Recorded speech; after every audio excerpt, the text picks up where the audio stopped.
നിലമ്പൂർ ഒരുങ്ങുന്നു വലിയ മാറ്റങ്ങൾക്കായി. ചരിത്രത്തിന്റെ ഭാഗമാവാൻ ശോഭികയും വരുന്നു. ഉദ്ഘാടനം മാർച്ച് 9 ശനിയാഴ്ച രാവിലെ 10 മണിക്ക്. ശോഭിക വെഡിങ്സ്, നിലമ്പൂർ.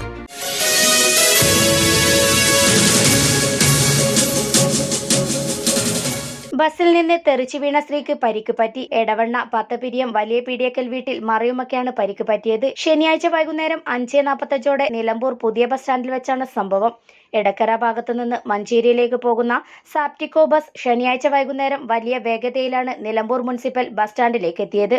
ബസ് ട്രാക്കിൽ കയറ്റാതെ ആളുകളെ ഇറക്കി. തുടർന്ന് യാത്രക്കാരെ കയറ്റി വേഗതയിൽ അശ്രദ്ധയോടെ സ്റ്റാൻഡിൽ നിന്ന് പെട്ടെന്ന് പുറത്തെടുക്കുകയായിരുന്നുവെന്ന് ദൃക്സാക്ഷികൾ പറഞ്ഞു. ഇതിനിടെയാണ് മറിയുമ്മ ബസ്സിൽ നിന്ന് തെറിച്ചു വീണത്. തലക്ക് കാര്യമായ പരിക്കുള്ളതായി പറയുന്നു. അപകടത്തെ തുടർന്ന് ബസ് ജീവനക്കാർ സ്ഥലത്ത് നിന്ന് ഓടി രക്ഷപ്പെടുകയായിരുന്നു. ഉടനെ യാത്രക്കാരും നാട്ടുകാരും ചേർന്ന് ഇവരെ നിലമ്പൂർ ജില്ലാ ആശുപത്രിയിലെത്തിച്ചു. പ്രാഥമിക ചികിത്സയ്ക്ക് ശേഷം മെഡിക്കൽ കോളേജ് ആശുപത്രിയിലേക്ക് മാറ്റി. N4 news, Nilambur.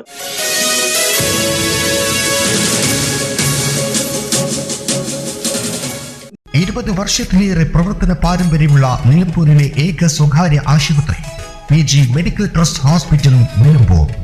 കൂടുതൽ നവീകരിച്ച ആധുനിക സൗകര്യങ്ങളോടുകൂടി പ്രവർത്തനം തുടരുന്നു.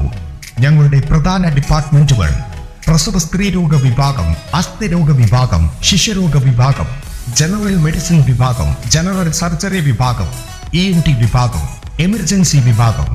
PG medical trust hospital, VK road, Nilambur.